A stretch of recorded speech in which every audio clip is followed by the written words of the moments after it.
إن الذين لا يرجون لقاءنا ورضوا بالحياة الدنيا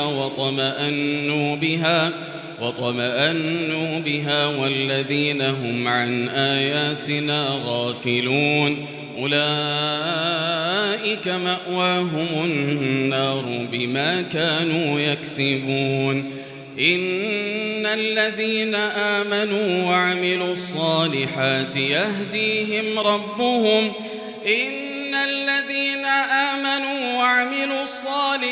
يهديهم ربهم بإيمانهم تجري من تحتهم الأنهار في جنات النعيم دعواهم فيها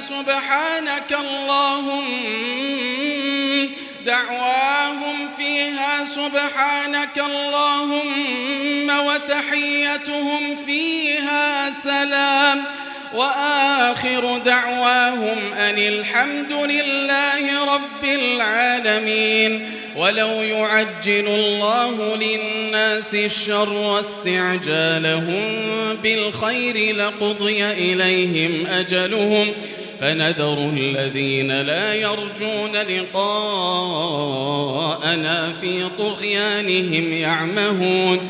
وإذا مس الإنسان الضر دعانا لجنبه أو قاعدا أو قائما فلما كشفنا عنه ضره مر كأن لم يدعنا إلى ضر مسه كذلك زين للمسرفين ما كانوا يعملون.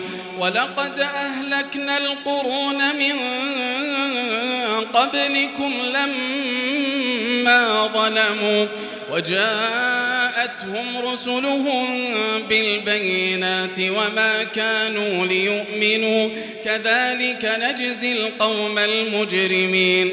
ثم جعلناكم خلائف في الأرض من بعدهم لننظر كيف تعملون. وإذا تتلى عليهم آياتنا بينات قال الذين لا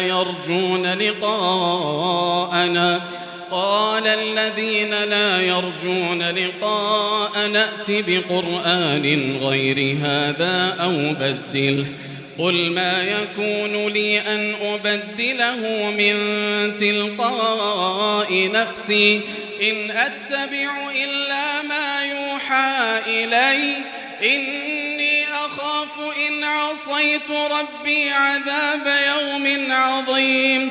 قل لو شاء الله ما تلوته عليكم ولا أدراكم به فقد لبثت فيكم عمرا من قبله أفلا تعقلون.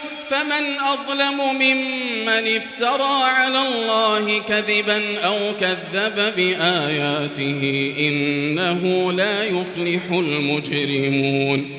ويعبدون من دون الله ما لا يضرهم ولا ينفعهم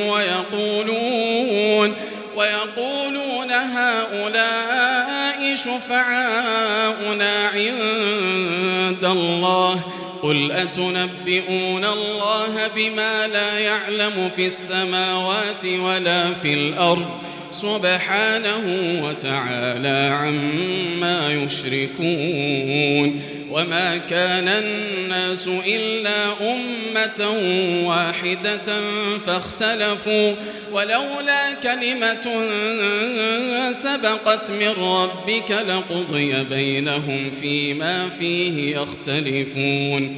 ويقولون لولا أنزل عليه آية من ربه فقل إنما الغيب لله فانتظروا إني معكم من المنتظرين. وإذا أذقنا الناس رحمة من بعد ضراء مستهم إذا لهم مكر في آياتنا قل الله أسرع مكرا إن رسلنا يكتبون ما تمكرون هو الذي يسيركم في البر والبحر حتى إذا كنتم في الفلك وجرين بهم بريح طيبة وفرحوا بها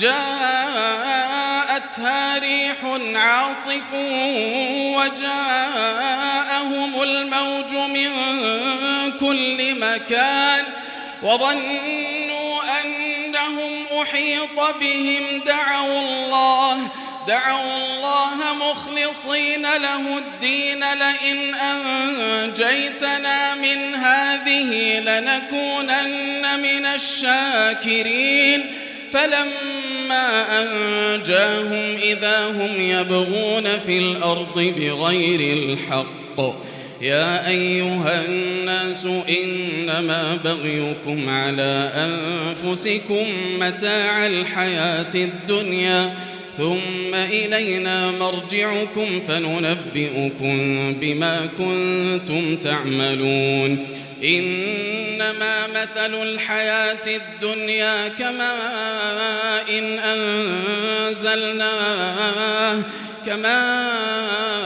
إن أنزلناه من السماء فاختلط به نبات الأرض مما يأكل الناس والأنعام حتى إذا أخذت الأرض زخرفها وزينت وظن أهلها أنهم قادرون عليها أتاها أمرنا ليلا أو نهارا فجعلناها حصيدا كأن لم تغن بالأمس كذلك نفصل الآيات لقوم يتفكرون والله يدعو إلى دار السلام ويهدي من يشاء إلى صراط مستقيم